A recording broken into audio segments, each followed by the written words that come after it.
নমস্কার, আমি প্রমিতা। আমার চ্যানেল রান্নাঘরে আপনাদের সকলকে স্বাগত জানাই। আজ আপনাদের কাছে রেস্টুরেন্ট স্টাইল আলুর দমের রেসিপি নিয়ে হাজির হয়েছি। যদি আমার ভিডিওটি ভালো লাগে তাহলে আমার ভিডিওটিকে লাইক ও আমার চ্যানেলটিকে সাবস্ক্রাইব করবার অনুরোধ রইল আপনাদের সকলের কাছে। তাহলে চলুন আমার রান্নাঘরে গিয়ে দেখে নিই কীভাবে বানাবো রেস্টুরেন্টের মতো আলুর দম।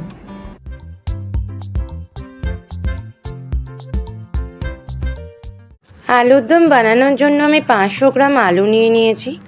আলুগুলো ঠিক এরকম সাইজের নিয়েছি, একটু ছোট ছোট। এতে আলুর দম খুব ভালো রকম হয়। আলুর খোলা আমি আগে থেকেই ছাড়িয়ে নিয়েছি আর জলেও খুব ভালোভাবেই ধুয়ে নিয়েছি। এখন একটি কাঁটা চামচ নিয়ে প্রত্যেকটা আলুর মধ্যে আমি ভালো করে বিট করে দেবো। আলুর চারিদিকেই আমি গিঁথে নিচ্ছি। এতে আলুটা খুব ভালোভাবে ভাজাও হয় আর আলুটা সেদ্ধ করবার সময় এর মধ্যে নুন মশলা খুব ভালোভাবে ঢুকে যায়।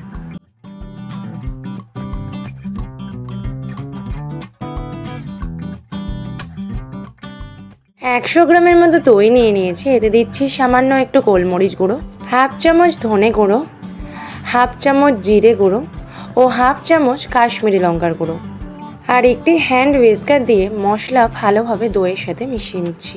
মশলা মিশিয়ে নিয়ে এখন এটিকে আমি সরিয়ে রাখবো, কারণ আলুর দমের গ্রেভি তৈরির সময় এটা কাজে লাগবে। দেখুন মশলা খুব ভালোভাবে দইয়ের সাথে মিশে গেছে। এখন এটাকে আমি সাইডে সরিয়ে রেখে দিচ্ছি। এখন কড়াইয়ের মধ্যে সর্ষের তেল দিয়ে দিচ্ছি। আলুগুলো সবার আগে ভেজে নিতে হবে। তেল গরম হয়ে গেলে এক এক করে আলুগুলি আমি কড়ার মধ্যে ছেড়ে দেবো। এক এক করে সব আলুগুলি আমি কড়ার মধ্যে দিয়ে দিচ্ছি। গ্যাসের ফ্লেম মিডিয়াম করে আমি সব আলুগুলি ভালোভাবে ভেজে নেব। আলুর দমের জন্য আলুগুলি একটু ডিপ ফ্রাই করে ভাজবো, মানে একটু লাল লাল করে ভেজে নেব। আলুগুলিকে একটু উল্টিয়ে পাল্টিয়ে নিয়ে ভালোভাবে ভেজে নিতে হবে, কারণ একই দিকে আলুগুলি থেকে গেলে আলুগুলি পুড়ে যাওয়ার সম্ভাবনা থাকে। কাজেই আলুগুলিকে একটু ঘুরিয়ে ফিরিয়ে নিয়ে সব দিক সমানভাবে ভেজে নেব। আর দেখুন কথা বলতে বলতে সব আলুগুলি আমার বেশ লাল লাল করে ভাজা হয়ে গেছে। এখন এগুলিকে তুলে নিয়ে অন্য পাত্রে আমি রেখে দিচ্ছি।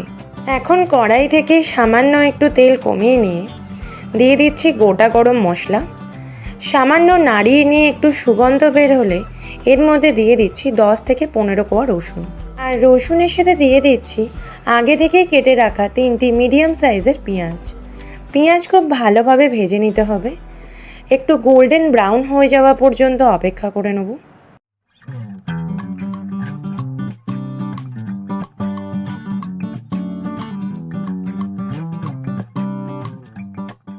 এর মধ্যে হাফ চামচ হলুদ গুঁড়ো আর হাফ চামচ নুন দিয়ে দেবো, কারণ নুন দিলে পেঁয়াজ তাড়াতাড়ি নরম হয়ে যায়।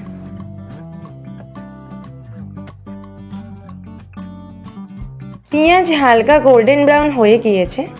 এখন দিয়ে দিচ্ছি এর মধ্যে কয়েক কুচি আদা।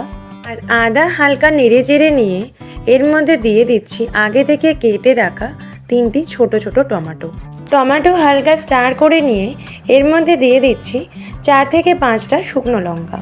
শুকনো লঙ্কাগুলো আমি আগে থেকেই দানাগুলি বার করে রেখেছিলাম, যাতে বেশি ঝাল না হয়ে যায় আর কালারটাও খুব ভালো আসে। শুকনো লঙ্কা একটু ভালোভাবে নাড়িয়ে মিশিয়ে নিয়ে এর মধ্যে দিয়ে দেবো 5 থেকে 6 পিস কাজু।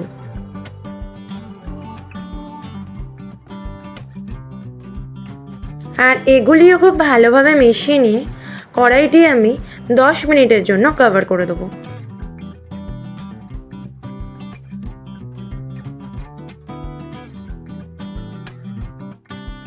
এখন 10 মিনিট পর আমি কড়াইয়ের ঢাকা খুলে নিচ্ছি। পেঁয়াজ টমেটো খুব ভালোভাবে নরম হয়ে গিয়েছে। এখন এগুলিকে একটি মিক্সিং জারে আমি তুলে নিচ্ছি, নিয়ে একটা পেস্ট আমি বানিয়ে নেব। তবে আলুর দমের জন্য পেস্টটি আমি একদম ফাইন বানাচ্ছি না, সামান্য একটু মিক্সির বাটি ঘুরিয়েই আমি ছেড়ে দিচ্ছি।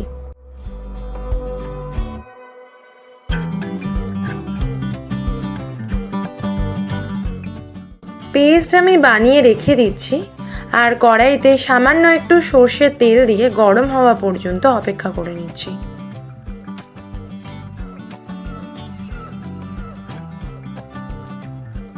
এখন তেল গরম হয়ে গেছে। এখন বানিয়ে রাখা পেস্ট তেলের মধ্যে দিয়ে দিচ্ছি। আর যেরকম বলেছিলাম পেস্ট কিন্তু আমি একদম ফাইন বানাইনি। দেখুন এর মধ্যে কিন্তু সামান্য গোটা গোটা অংশ রয়ে গেছে।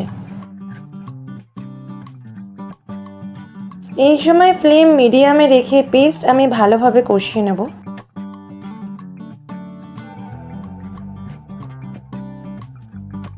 ভালোভাবে কষিয়ে নেওয়া হয়ে গেলে আমি এর মধ্যে কিছু মশলা অ্যাড করব।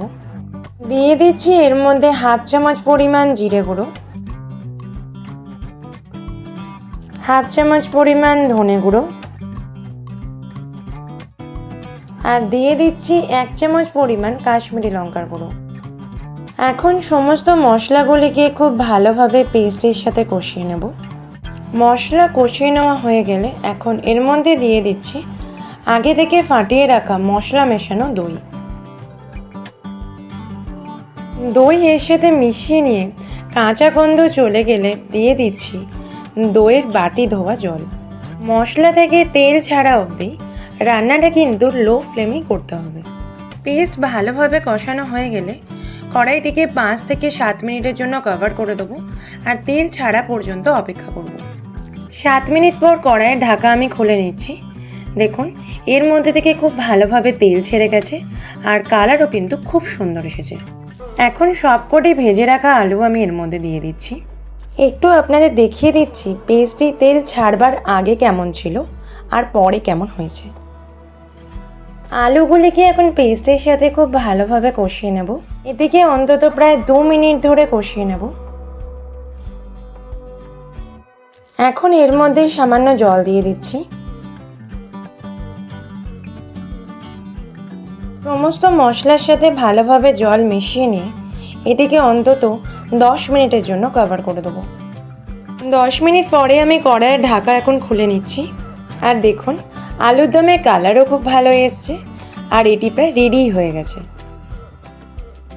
এখন এর মধ্যে সামান্য একটু কসুরি মেথি স্ম্যাশ করে দিয়ে দেবো আর আলুর দমের সাথে খুব ভালোভাবে মিশিয়ে নেব। একই সঙ্গে দিয়ে দিচ্ছি 1/2 চামচ পরিমাণ গরম মশলা আর গরম মশলাও কিন্তু আলুর দমের সাথে খুব ভালোভাবে মিশিয়ে নেব। গরম মশলা মেশানো হয়ে গেছে। এখন এর মধ্যে দিয়ে দিচ্ছি কুঁচো করে কেটে রাখা ধনেপাতা। আলুর দম কিন্তু পরিবেশনের জন্য সম্পূর্ণভাবে প্রস্তুত হয়ে গেছে। আপনারাও কিন্তু বাড়িতে এরকমভাবে আলুর দম বানিয়ে খেতে পারেন গরম গরম লুচি পরোটার সাথে। এর স্বাদ কিন্তু অতুলনীয়। রেসিপিটি একটু ভালোভাবে লক্ষ্য করলেই আপনারাও সহজেই আলুর দম বানাতে পারবেন। ভিডিওটি যদি ভালো লাগে তাহলে লাইক, শেয়ার ও আমার চ্যানেলটিকে সাবস্ক্রাইব করবার অনুরোধ রইল আপনাদের সকলের কাছে। পরের সপ্তাহে ফিরে আসছি আবার একটি নতুন ভিডিও নিয়ে। আপনারা সকলে ভালো থাকুন, সুস্থ থাকুন। ধন্যবাদ।